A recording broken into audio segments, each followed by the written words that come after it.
सबै हिलो पनि आउने रहेछ जरा पनि आउने रहेछ हो हेरौँ के हो यस्तो यसरी दुईटा यसरी हेर्नु यसरी यसरी यसरी निकाल्नुपर्छ दुईटा हातले मेरो त हात ढिलो हुन्छ बुढी भएर होला यसरी मजाले निकाल्नुपर्छ यसरी मेरो त बुढी भयो होला बुढी भएर हात पनि ढिलो हुन्छ हिँड्ने पनि ढिलो हुन्छ खाने पनि ढिलो हुन्छ खै त आमा त कहाँ जानुभयो ए म त यहाँ उकाल्दै छ के गर्ने हो मेरो त हात ढिलो है है के गर्ने यस्तो घाँस पनि मेरो त हात ढिलो उकाल्नु पर्यो हात ढिलो छ हौ मेरो त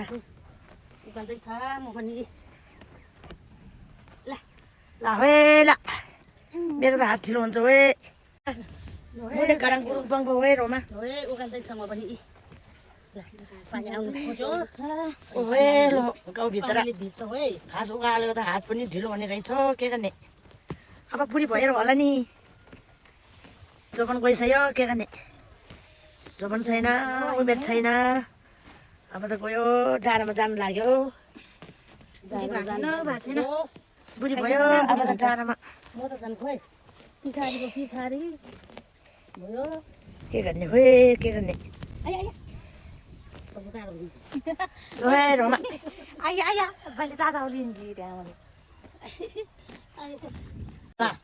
गम्बुट लगाएर हिँड्नुपर्छ जुत्ता मोजा लगाएर हिँड्नुपर्छ स्वेटर लाउनुपर्छ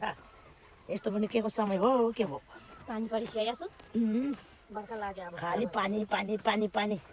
पानी परेको किसानहरू त के गरेर खाने है के गरेर खाने हो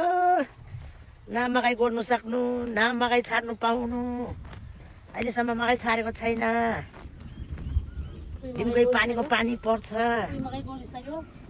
खेतको बारीको त सक्यो खेतको त अब बारीको रोप्नु पाएको छैन छाडेको छैन के गर्ने हो साथीहरू दिनकै पानीको पानी पानीको पानी आउँछ अब के गर्ने हो पानी भनेर अब पानीले अब पानीले लाग्नु लाग्यो लानु लाग्यो अन्तिर भयो आँखा पनि देख्दैन भए